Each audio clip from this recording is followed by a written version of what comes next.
ये वजू खाने को खोलने की बात कर रहे हैं, वो किसी कीमत पर नहीं खुलेगा। और बाबरी विध्वंस की तरह इस गुंबज को जो टोपी ऊपर से पहना दिए हैं, इसको हटाया जाएगा। वहाँ वो ये सर्वविदित है, हजारों हजार प्रमाण है इसके जो है, वो हजारों काल से। ऐसा नहीं है, इनके पास तो एक भी प्रमाण नहीं है। ये आज तक एक भी प्रमाण ये नहीं दिखा पाए कि मस्जिद किसने बनाई, ज़मीन किसकी, किससे खरीदा, कुछ नहीं। बस 91 का वर्शिप एक्ट, 91 का वर्शिप एक्ट, सीधी सी बात है। अगर इनको अपने घर में भी बच्चा पैदा करना होगा या बंटवारा करना होगा तो हमारा विश्वास है ऐसा कि ये 91 का ही कानून लगाएंगे। ये सुप्रीम कोर्ट के उस 91 के कानून को बताएंगे, क्योंकि वो इनके फेवर में है। सुप्रीम कोर्ट ने जब एनआरसी लागू किया तो इसके खिलाफ हो गए, तब इनके लिए सुप्रीम कोर्ट ने गैर कानूनी कानून पास कर दिया। सबसे बड़ी बात तो यह है कि हमें तो आज तक ये समझ में नहीं आया कि जब बंटवारा हुआ सन 47 में, और इस आधार पे हुआ कि आप उधर चले जाइए, हिंदू भाई इधर रह जाए, ये क्यों रहे यहाँ पे? अगर इनके पास पैसा नहीं होगा तो हमारा इतना विश्वास है कि जो 100 करोड़ हिंदू भाई हैं, अगर एक एक रुपया भी दे देंगे दान में तो 100 करोड़ रुपया आ जाएगा। इनको जहाज में बैठा के चावल दाल के साथ भेज दिया जाएगा कि लो महाराज जाके साल 6 महीना खाओ पियो हगो। अभी एक वजू खाने वाली बात आई कि हम वजू कहाँ करेंगे। अबे साले, तुम तो सड़क पे बैठ के नमाज़ पढ़ लेते हो, तुम रेलवे में बैठ के पढ़ लेते हो, तुम टोटी के पास पढ़ लेते हो, तुम पखाने के पास पढ़ लेते हो, हैं? तो तुमको वहीं आके हाथ धोना है महादेव जी के ऊपर। इतने साल से साले तुम थूक रहे थे, हाथ धो रहे थे, और अब तुमको लगता है कि तुम वजू करोगे और हम लोग खड़े होकर कोर्ट और तुमको देखेंगे? ये नहीं देखा जाएगा, बिल्कुल नहीं देखा जाएगा। भारत शुरू से धर्म पे टिका है और आगे भी धर्म पे ही टिका रहेगा। दुनिया में इकलौता भारत एक ऐसा देश है जहाँ पत्थर की पूजा होती है, जहाँ पेड़ पौधे की पूजा होती है, जहाँ जानवर की पूजा होती है और जहाँ नदी तालाब पोखरे की पूजा होती है। और समय समय पे इन चारों चीज़ों ने जो प्रकृति के अधीन है, इन्होंने अपने होने का प्रमाण भी दिया है। नरसिंह के रूप में खंभा फाड़ करके भगवान निकले बाहर। पृथ्वी का अस्तित्व जब खतरे में आया तो वारा मतलब सुअर, वारा रूप धर के अपने सूंड पे उसको उठाया, गज का रूप धर के पृथ्वी को बचाया। तो हर समय में धर्म की बात करते हैं। भारत धर्म पे ही टिका है, अमेरिका थोड़ी धर्म पे टिका है। आज भी यहाँ कोई भी घर में मांगलिक काम हो और चाहे कोई कष्ट वाला काम हो, पूर्वजों का नाम जरूर लिया जाएगा। अगर पिंडदान होता है तो वहाँ पूरे खानदान का नाम बताना पड़ता है, और अगर कोई मांगलिक कार्य भी होता है तो भी पूरे परिवार का नाम लिया जाता है। सारे देवताओं की स्तुति की जाती है। ग्राम देवताभ्यो नमः, स्थान देवताभ्यो नमः, कुल देवताभ्यो नमः, सारे चीज़ों का जो है आवाहन किया जाता है। ये है भारत जो कि धर्म पे टिका है। आपको याद होगा कि 65-70 के दशक में एक फिल्म आई थी पूरब और पश्चिम। उस फिल्म में मनोज कुमार जी ने एक गाना गाया था, जब जीरो दिया मेरे भारत ने दुनिया को तब गिनती आई, तारों की भाषा दुनिया को भारत ने पहले सिखलाई, देता न दशमलव भारत तो यूं चांद पे जाना मुश्किल था। समझे आप? तो भारत वो भारत है कि यहाँ से सब लोग ले लेके गए और भारत देता गया। न्याय में अगर देरी हो गई तो वो अन्याय से बदतर है। न्याय भी त्वरित होना चाहिए, समझ रहे हैं आप ना? अगर न्याय में लंबा समय खिंचा तो अन्याय और न्याय में कोई फर्क नहीं रह जाता।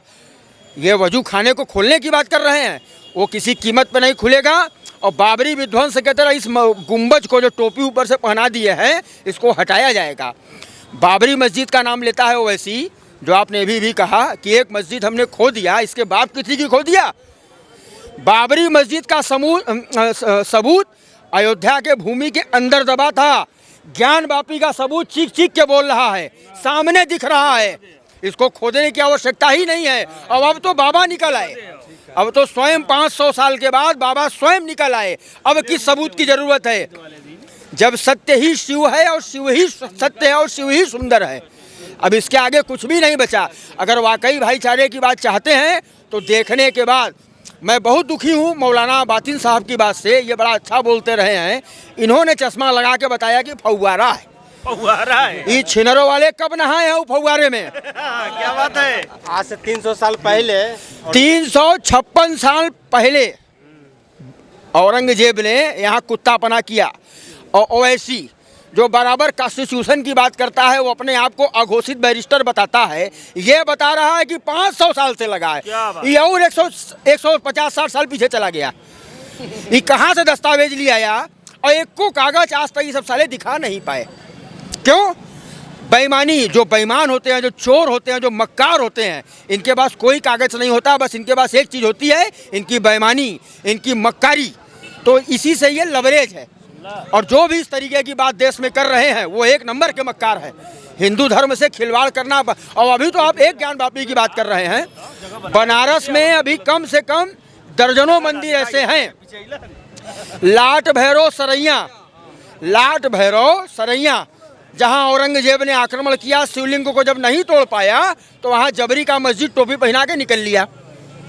बिंदु माधव, भगवान कृष्ण का मंदिर बिंदु माधव, जहाँ कार्तिक पक्ष में बड़ा विशेष उनका महत्व है, उनके मंदिर को तोड़ के धरहरा मस्जिद, कृतिवासेश्वर मंदिर दारानगर रोड, कृतिवासेश्वर मंदिर दारानगर रोड तोड़ करके आलमगीर मस्जिद। समझे आप? पुराणों में हंस तीर्थ का जिक्र आता है, कृतिवासेश्वर मंदिर का जिक्र आता है, जो कि हर तीर्थ के नाम से मशहूर है। आज भी जो लोग शहर के हैं वो जानते हैं, उसका नाम पुराणों में हंस तीर्थ के रूप में मशहूर है।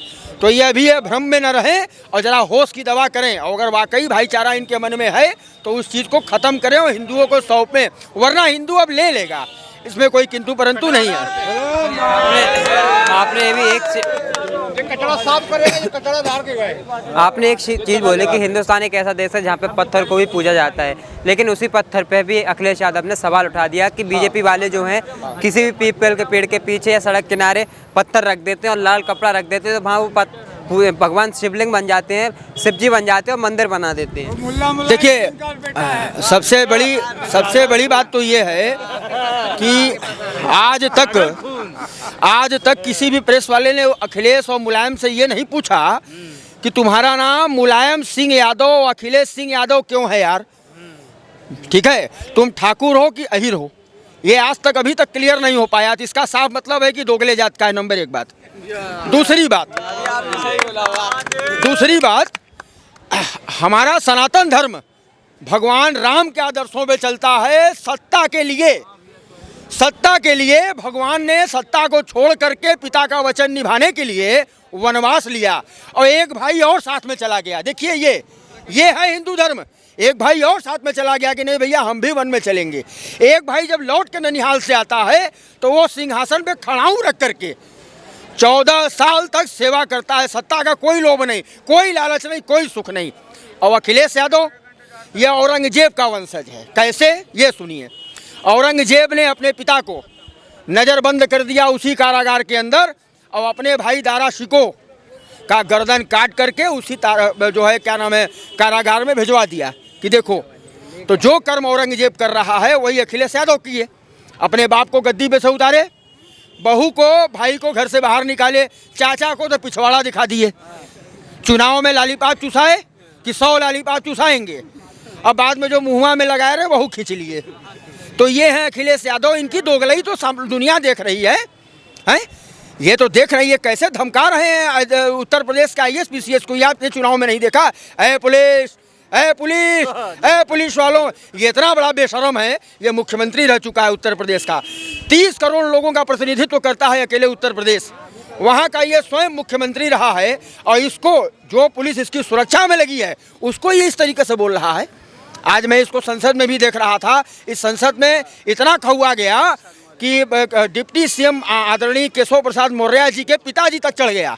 अरे अबे साले, संसद में बैठे हो कि पान की दुकान पे खड़े हो? हैं? तुम हार्वर्ड में पढ़े हो और तुम्हारा जो है मंत्री जो है जयाप्रदा का अंडरगारमेंट देख रहा है। ये देखिए साहब, बलात्कारी को पिताजी इनके कह रहे हैं बच्चे हैं, गलती हो जाती है। अरे डिम्पल पे चढ़ गया होता तो बताते ही ससुर, डिम्पल पे चढ़ा होता तभी कह देते गलती हो जाती है। जिसका परिवार नष्ट हुआ, और ये मुलायम और ये सपा ये शुरू से आतंकवादियों के साथ रही है। इन्हीं की साहब पे तो अयोध्या में साधु सन्यासी और हिंदुओं के छातियों को छेदा गया। इनके बारे में आप पूछ रहे हैं, इनका तो पूरा वंश औरंगजेब के तरह ही भरा पड़ा हुआ है। चलिए, बहुत बहुत धन्यवाद। तो बनारस में कुछ सुधार पहले भी आप आए होंगे, तो कोई अंतर है? बहुत ज़्यादा सुधार है, बहुत ज़्यादा। मैं 4 साल पहले आई थी तो काफ़ी डेवलप हुआ है यहाँ पे। तो मतलब मोदी जी और योगी जी अच्छा काम कर रहे हैं बनारस में? बहुत अच्छा। और ये ज्ञानवापी पे जो पूरा मामला चल रहा है तो आपको पता ही होगा कि शिवलिंग फुब्बारा, तो आपको क्या लगता है कि शिवलिंग है या फुब्बारा है? शिवलिंग है, परमात्मा एक ही है। ठीक। लेकिन और हम सभी उस परमात्मा के बच्चे हैं, तो शिव का धरा है ये, ठीक, तो ये शिव धरा ही है। लेकिन दूसरा पक्ष तो ये दावा कर रहा है कि वहाँ शिवलिंग नहीं है, ना मंदिर था, वहाँ तो पहले से मस्जिद है 400 साल से, और मस्जिद ही रहेगी और मस्जिद रहेगी। सबके अनेक अनेक मत हैं, ये चीज़ है, लेकिन ये चीज़ है कि परमात्मा एक है और हम सभी आत्माएं उनके बच्चे हैं। जी, सबसे पहले तो बनारस की धरती पे आप लोगों का बहुत बहुत हार्दिक स्वागत है।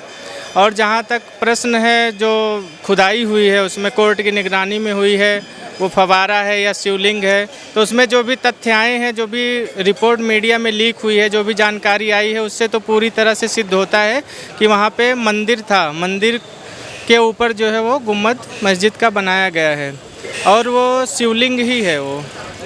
हाँ जी, जहाँ तक जांच है अभी और आगे जाएगी, अगर कुछ अवशेष उसमें मिले हुए हैं तो उसके आधार पे और वो गहराई से जांच होगी उसकी, तो निश्चित रूप से वहाँ पे जो है वो मंदिर ही निकलेगा। और जैसे पहले भी कई रिपोर्ट्स में ऐसा रहा है कि जो नया वाला काशी विश्वनाथ मंदिर है, इसको अहिल्याबाई होलकर ने बाद में बनवाया था। जो पहले मूल मंदिर था वो काशी विश्वनाथ मंदिर ही, जो मस्जिद के नीचे उसका गर्भगृह है, बाद में उसके ऊपर मस्जिद का निर्माण हुआ था। Thank you sir, thank you.